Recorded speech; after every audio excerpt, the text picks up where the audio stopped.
Michael Stillwell here from Stillwell Pianos in Mesa, Arizona, and you just listened to a 1940 5-foot Mason and Hamlin Symmetry Grand. So this piano measures 5 foot from the very front to the very back.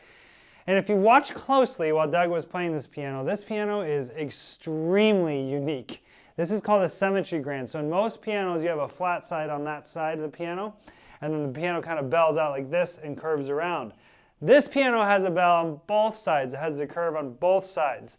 This was a design that Mason and Hamlin came up with in the 40s, and they did very, very well with this because the whole idea was, hey, we need to make a bigger, fuller sound out of a smaller piano. So doing it this way allowed them to stack their bass strings a little bit more dramatically over here, whereas normally the piano would be cut in right here, so they couldn't do that.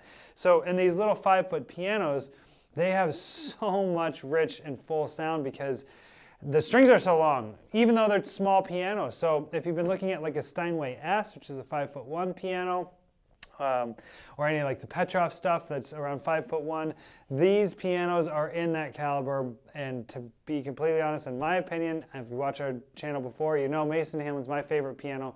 These are my favorite 5-foot pianos in the world. They are absolutely amazing. They sound incredible. Unfortunately, we don't get to see a lot of them on the West Coast. They did not make a lot of these. And the fact that they're Art Deco and mid-century modern, and that's kind of like in right now, makes them even harder to get because of the demand for them is so high. These cabinets are amazing. Everything they did, first of all, Mason Hamlin overbuilds everything they build anyways, but this thing is even more so. And being a small piano, it's just so freaking cool. This music desk itself is a work of art. So this whole thing slides within here, and then it folds down like this, so when you shut the lid, it doesn't land on it. But it's just a really cool design. So when we got this piano in, we completely stripped the cabinet, refinished it, polished all the hardware, pulled the plate, refinished the plate. Same thing with the soundboard, shimmed and refinished the soundboard, put a new pin block in the piano, restrung the piano.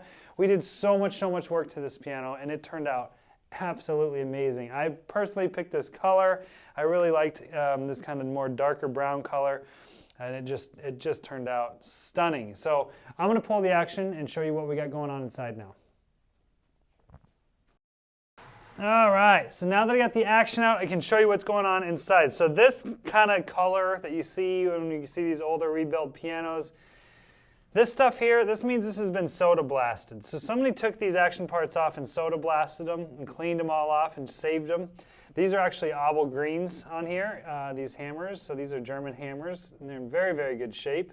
I personally was the one who shaped these hammers.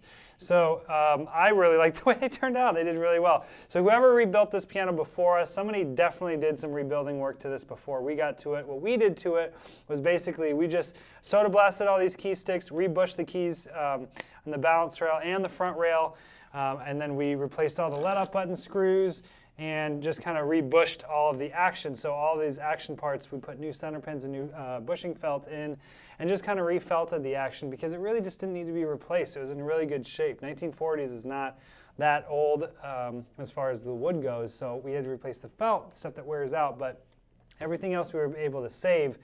And it turned out really, really, really nice. So guys, if you have, oh yeah, we also did this, I always have to show this, but we did new key tops and we did the veneer on the side so you don't see that kind of grime you see from these older pianos from fingers of decades of playing.